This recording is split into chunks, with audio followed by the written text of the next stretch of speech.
You know, I randomly came across this video right here and decided to make a video on it because a lot of you guys asked me to actually do it.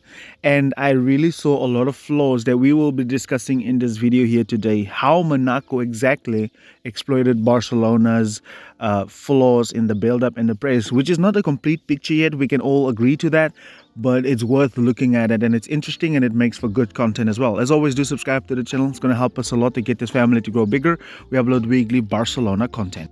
This is how both teams lined up 4-2-3-1 and 4-4-2.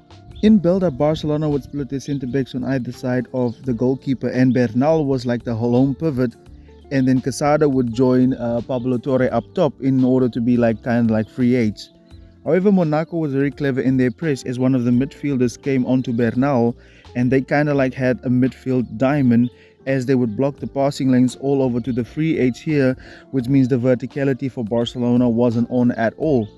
So Barcelona would have to find the fullbacks in this case. However, they did have players that would come on to Koundé as where they would attack immediately trying to get in on the goal.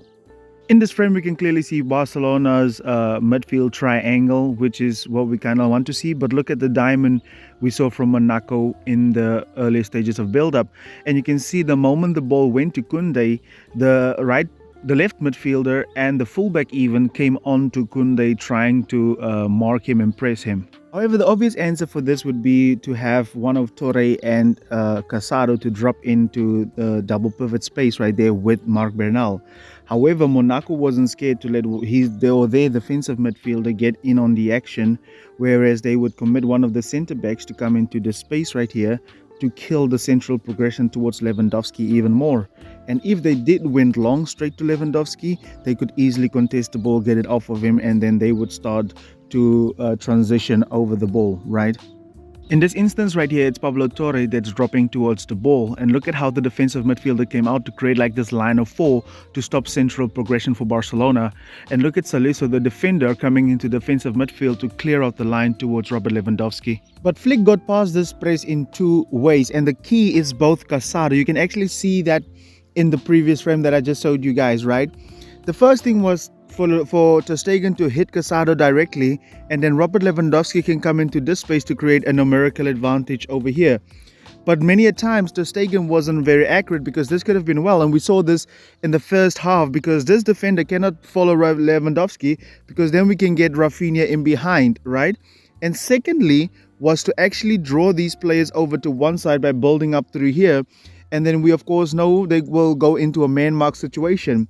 This player cannot cover Casado because then that leaves Bernal open, and if this player stays on Bernal, then we can simply find Casado, right? The defender cannot come out because then Pau Victor is open, so it's either Pau Victor or Casado that would join over here, and then we can get these players just in behind and then attack from there. So really great tactics and adjustment from Mr. Hansi Flick right here. Casado was totally free just next to the centre-back that dropped into defensive midfield, and if he would look to press him actually, then Robert Lewandowski can easily come into that space next to him right there. And you can see they were drawn over to one side with a lot of people, but Monaco was pretty prepared, and Victor dropping means that Casado could actually go in behind him, right, which was refreshing, and Robert Lewandowski was also an option to drop into that space and they can find him. The final third, was the shape, and I actually believe this is where Monaco actually won the game, right? Because of the numerical advantage Barcelona had within the midfield, that forced them to defend a lot more narrow than usual. Now this will be perfect, right? But we did see that you had a player that's a winger like Pau Victor going into the half space, therefore Koundé multiple times taking up this wing over here, and then Casado coming out here, and then you had a single pivot. However, these two players are not particularly well or good or great in one-on-one situation. If this was Lamine, he would have created tons of opportunities because there was a lot of space on the wings for Barcelona, and Koundé couldn't really get into these areas and get great crosses in, right? The same on that side because you had Rafinha in here, and Balde couldn't really get the same kind of quality crosses that we normally expect from him into those areas right here. Because you saw even that Pablo Torre had to come out into these areas away from the pressure in order for them to get the ball. So that was a great setup. And I would like to think that Flick needs to get, against teams that defend like this, very narrow and deep in the final third, we need to get great players and penetrative passes. A Pedri, Lamine Yamal. Casado mainly operated between fullback and center back, but he didn't stay there all the time, as we know by now. Look at Bernal, also a single pivot, and then you had Paul Victor within the half space and Kunde wide.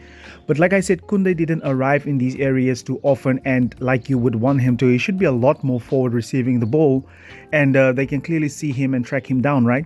Look at Paul Victor. If Kunde is a little bit backwards, Paul Victor needs to be on the touchline, or Kunde has to go forward in this instance. So Barcelona couldn't really take advantage of this. And you can see here again, Kunde doesn't really know where he wants to be, right? And you can see it's Rafinha that came over to this side with Kunde in the half space. So we didn't really take advantage of this. And look at where Paul Victor is, right?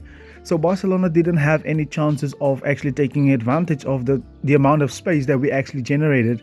I genuinely believe if we wanted to take advantage of this, Rafinha should be a lot more wide, even Balde, right? Or Pablo Torre could do the same that Bernal is doing, for an example. So yeah.